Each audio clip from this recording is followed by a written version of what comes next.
దేవుని స్తోత్రం. హల్లెలూయా. మీ అందరూ అన్నారు దేవుని మాటలు అందాం సేపు. ఆది కాండంలో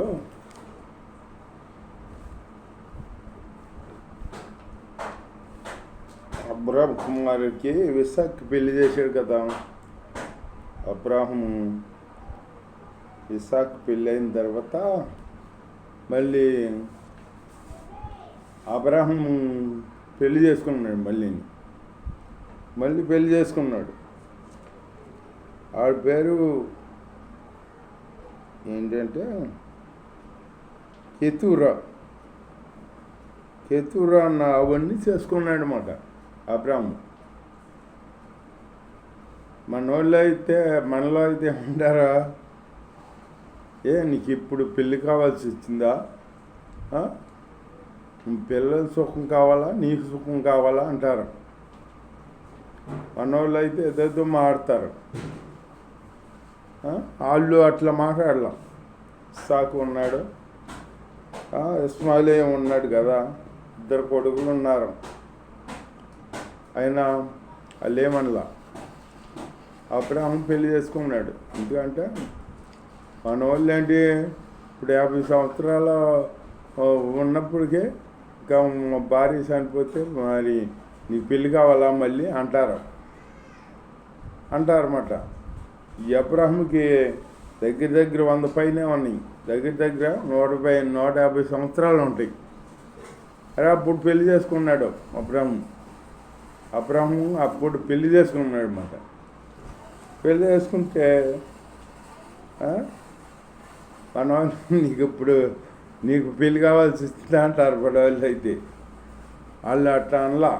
అబ్రాహం పెళ్లి చేసుకున్నాడు కదా, మళ్ళీ 6 పిల్లలు పుట్టినట్టు ఉంటాయి బైబిల్లో. 6 పిల్లలు పుట్టారు. మళ్ళీ 6 పిల్లలు పుట్టినాక అట్లాగా ఆవిని పెళ్లి చేసుకుని కెతూరా సంతానం అబ్రాహము తనకు కలిగిన యావత్తు ఇస్సాకు ఇచ్చాడంట. యావత్తు. అబ్రాహాము తన ఉపపత్నుల కుమారులకు బహుమానం ఇచ్చి, ఉపపత్నుల కుమారుల కాడ బహుమానం ఇచ్చాడంట అబ్రాహము. బహుమానిచ్చి తాను సజీవుడై ఉండగానే తన కుమారుడగు ఇస్సాకు నొర్ద నుండి తూర్పు దేశమునకు వారిని పంపివేశాను. అబ్రాహం బతికిన సంవత్సరములు 175 ఏండ్లు బతికాడనమాట. అబ్రాహము నిండు వృద్ధాప్రాయంలో 175 సంవత్సరాలు బతికాడు అబ్రాహం. బతికి నిండు వృద్ధాప్రాయంలో అబ్రాహం మృతి పొందాడంట. మృతి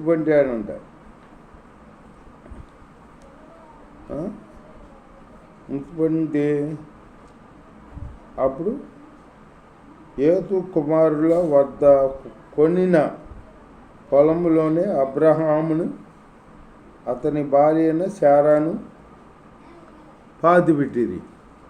అబ్రాహం మృతి పొందిన తరువాత దేవుడు అతని కుమారుడగు ఇస్సాకును ఆశీర్వదించాను.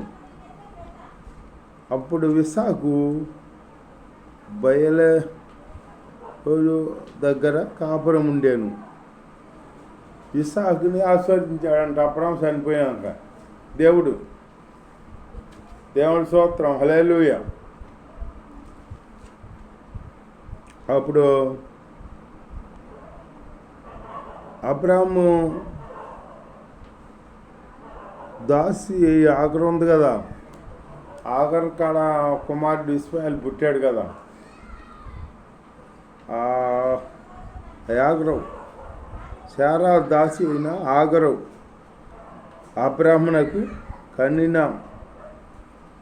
అబ్రాహము కుమారుడగు ఇస్మాయేలు వంశావళి. ఇది ఇస్మాయేలు జ్యేష్ఠ కుమారుడైన నెబాయతు కేదారు, అబ్దుయేలు, మిబ్బాము, నలుగురు కుమారులంట. నలుగురు ఇంకున్నారు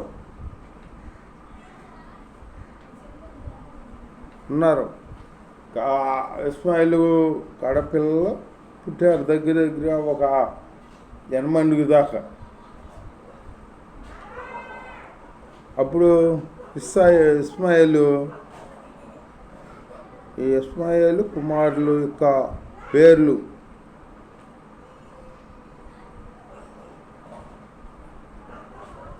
హల్లెలూయా. ఆ ప్రకారం వారు 12 రాజులు అంట అని చెప్పాడు కదా దేవుడు. ఆఖరికి చెప్పాడు కదా, నీ కుమారుని దీవిస్తాను ఇస్మాయిల్ని, నీ కుమారుల్లో నుంచి 12 మంది రాజులు వస్తారు అని చెప్పాడు కదా దేవుడు. అట్లాగే అది నెరవేర్చాడు దేవుడు. 12 మంది రాజులు పుట్టారంట. అది ఆ వయసులో 12 మంది రాజులు.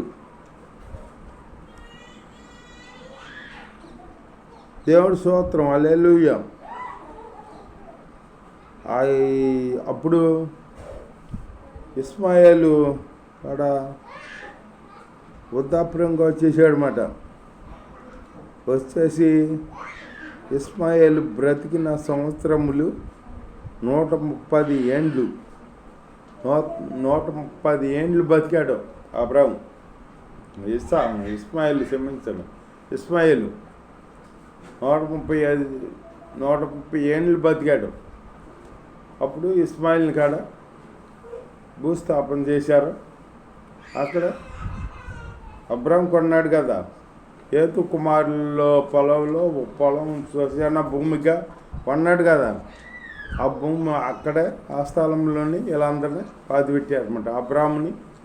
అబ్రాహం భార్య అని, ఇస్మాయిల్ని, వీళ్ళందరినీ. అప్పుడు ఇలాగా మన పితరులు మరి అన్నేళ్ళు బతికారంటే చూడు, మనం బతుకుతాం. అప్పుడు వాళ్ళు బతికారంటే దేవుడితో ఉన్నారు కాబట్టి, దేవుడు వాళ్ళని ఆశీర్వదించి దేవుడితో నడిచారు కాబట్టి అన్నేళ్ళు బతికారు. మనం బతుకుతున్నామా? మనం దేవుడిని అనుసరిస్తున్నాం కదా. మనము దేవుడు ఏంటంటే, దేవుడు దీర్ఘాయువుతో పుట్టిస్తాడంట. దేవుడు దీర్ఘాయువు ఇస్తాడంట మనుషుడికి. కానీ మనం చేసే పనుల వల్ల ఆయుష్ తగ్గించుకుంటున్నాం. ఆయుష్ తగ్గించుకుంటున్నాం అన్నమాట. 120 సంవత్సరాలు, 130 సంవత్సరాలు అలా వచ్చి 110 సంవత్సరాలు అట్లా వచ్చి ఆఖరికి కొత్త నిబంధన తెలియపడుతున్నాడు. 70 సంవత్సరాలు నరుడు జీవిస్తాడు. అధిక బలం ఉంటే 80 సంవత్సరాలు జీవిస్తాడు. అయినా అదంతా ఆయస్సు వ్యర్థమేనంట. అది ఆ బ్రతుకు. అట్లాగా మన క్రియల వల్ల దేవుడు ఆయుస్సు తగ్గించేసాడు అన్నమాట. దేవుడితో సాహసం చేసే బిడ్డలుగా ఉండాలి మనం. అబ్రాము, ఇస్సాకు వంశావళి ఇదే. ఇస్సాకు పద్దనారాములో నివసించి సిరియావాడైన బేతేలు కుమార్తెనియును సిరియావాడైన లాబాను సహోదరి అయిన రెబ్కాను పెళ్లి చేసుకున్నప్పుడు 40 సంవత్సరములు. ఇస్సాకు పెళ్ళైనప్పుడు 40 సంవత్సరాలు అంట. 40 సంవత్సరాలు. ఇస్సాకు భార్య గొడ్రాలు గనుక అతడు ఆమె విషయమై యెహోవాను వేడుకొనెను. యెహోవా అతని ప్రార్థన వినెను గనుక అతని భార్య అయిన రెబ్కా గర్భవతి అయ్యిందంట. దేవుడు జ్ఞాపం చేసుకున్నాడు. అప్పుడు చెప్పగానే జ్ఞాపం చేసుకుంటే గర్భవతి అయింది. ఇప్పుడు దేవుడు పిల్లలో దేవుడు బహుమానం, దేవుడు ఇవ్వాలి వరం, అంతేకాని మనుషులు వల్ల ఏమి అవదాం. ఇప్పుడు ఏమనుకుంటారంటే కొందరు మా శక్తి, మా బలం, మా సాయి శక్తి అనుకుంటారు. అదేమి లేదు, అంత బుద్ధితే. దేవుడు ఇస్తేనే పిల్లలు కలుగుతారు, కాకపోతే పిల్లలు ఉండరు. పిల్లలు కడగాలంటే దేవుడి కరిగురు కావాలి, దేవుడి కృప కావాలి. దేవుడు అందు మనం నిర్దోషులుగా ఉన్నామనుకో, మనకి సంతానం అనుగ్రహిస్తాడు, అన్నీ ఇస్తాడు మనకి. మనం నిర్దోషులుగా ఉండాలి ఆయన ఎదుట. అంతేగాని నిర్దోషులుగా ఉండకుండా దేవుడిని లెక్క చేయకుండా మనం బ్రతికి నాలో నేను బతికేది నా బలము, నా శక్తి ఉండగా ఒకరి మీద ఆధారపడతామేంటి, అది అనుకుంటారు అందరూ. నీ బలం ఎంత ఉన్నా, నీ శక్తి ఎంత ఉన్నా, దేవుడి శక్తి కావాలి నీకు, దేవుడి అనుగ్రహం కావాలి. దేవుడి అనుగ్రహం ఉంటేనే బైబిల్ తెలియబడుతుంది. బహుమానం అంట, పిల్లలు సంతానం దేవుడిచ్చే బహుమానం అంట. దేవుడు ఇవ్వాలి బహుమానం, ఇస్తే అప్పుడు పిల్లలు కలుగుతారు. దేవుడి స్తోత్రం, హల్లెలూయా. అంతేగాని దేవుడు ఇవ్వకుండా మనం ఏం చేయలేము. మనం దేవుడు ఇస్తేనే పిల్లలు కలుగుతారు. ఎవరైనా ఇప్పుడైనా దేవుడు ఇవ్వాలి. దేవుడు ఇస్తే పిల్లలు కలుగుతారు అన్నమాట.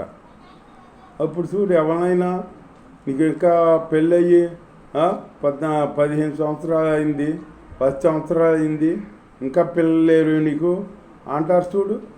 వాళ్ళు ఏమంటారు, ఏం చెబుతా, దేవుడు ఇవ్వలేదు, ఏం చేయమంట, ఏం చేయాలి, దేవుడు ఇవ్వలేదు, దేవుడికి అనుగ్రహం లేదు అంటారు. దేవుడికి అనుగ్రహం ఉంటుంది. నువ్వు దేవుడి అందు ఉండాలిగా. నువ్వు దేవుడు అందు ఉన్నావు అనుకో, నీకు దేవుడు పిల్లల్ని దయచేస్తాడు. పిల్లలు దేవుడిచ్చి బహుమానం అని ఉంది కదా బైబిల్. దేవుడు దయచేస్తాడనమాట. అంతేగాని ఒక్కొక్కరు విరవీగుతారు. నా శక్తి వల్ల, నా బలం వల్ల, నా ఇది వల్ల నాకు పిల్లలు పుట్టారు, నా సొంత శక్తి వల్ల నాకు సంపాదన వచ్చింది, నేను దీవించబడ్డాను, నాకు ఇన్ని ఉన్నాయి అంటే, ఆస్తి ఇంత వచ్చిందంటే నాకు దేవుడి వల్ల వచ్చింది, దేవుడి వల్ల వచ్చింది అనరు మనిషి.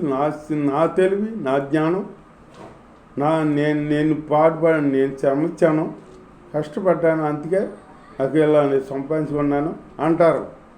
నువ్వు ఎంత కష్టపడినా దేవుడు కృప లేకపోతే నీకు ఏది రాదు. ఆస్తి సంపాదించడానికి దేవుడు కృప ఉంటే నువ్వు సంపాదించగలం. దేవుడు కృప ఉంది అబ్రాహాంకి ఉండబట్టి. అబ్రాహాం అంత ఆస్తిపరుడు ఎవరు లేరంట. అబ్రాహాం అంత ఆస్తిపరుడు ఎవరు లేరంట. అంత ఆస్తిపరుడు అయ్యాడు. మరి ఏమి లేకుండా దేవుడు పిలిచినప్పుడు దేవుడు పిలిచాడు, నీ తండ్రి ఇంటిని, నీ బంధువుల్ని ఇడిచి రమ్మని. వచ్చేటప్పుడు ఏమి లేదు, ఇవ్వలేదు. ఎవరు వచ్చారో, అబ్రాహాం భార్య లోతు సింగిల్గా వచ్చారు. వాళ్ళు ఏమీ లేదు. అప్పుడు వచ్చేప్పుడు మరి దేవుడి మాట విన్నారు కాబట్టి అబ్రాహాము ఆస్తి విస్తారంగా సంపాదించారు. వాళ్ళ ఆస్తి ఎంత ఉందో వాళ్ళకే తెలియనంత ఉందంట. లోతుకి అబ్రాహాముకి ఎంతో ఆస్తి ఉందంట అని బైబిల్ రాస్తుంది. లోతు కాపర్లకి, అబ్రాహాం కాపర్లకి గొడవలు వచ్చాయి అంట. అని అంత ఆస్తి, ఇద్దరు కలిసి ఉండలేనంత ఆస్తి ఉందంట. ఆస్తి ఆస్వాదించాడు దేవుడు. మరి దేవుడి మాట వింటే దేవుడు అట్లా ఆస్వాదిస్తాడు. మనం కూడా దేవుడి మాట విని, దేవుడు ఆజ్ఞల ప్రకారం నడుచుకుని ఆయన గణపరుచుకుంటూ ఆయనలో జీవిస్తే మనకు కూడా దేవుడు దీవెన ఆశీర్వాదం దయచేస్తాడు. మనం అప్పుడు ఏది అడిగినా ఇస్తాడనమాట. దేవుడు దయచేస్తాడు. దేవుడు దయచేయకుండా మనకి ఏమీ కలగదు మాట, ఏమీ రాదు. మనం భ్రమపడతాం అంతే. దేవుడిని అందుకు భయభక్తులు కలిగి ఉందాం. దేవుడి వాక్యం దీవించును గాక.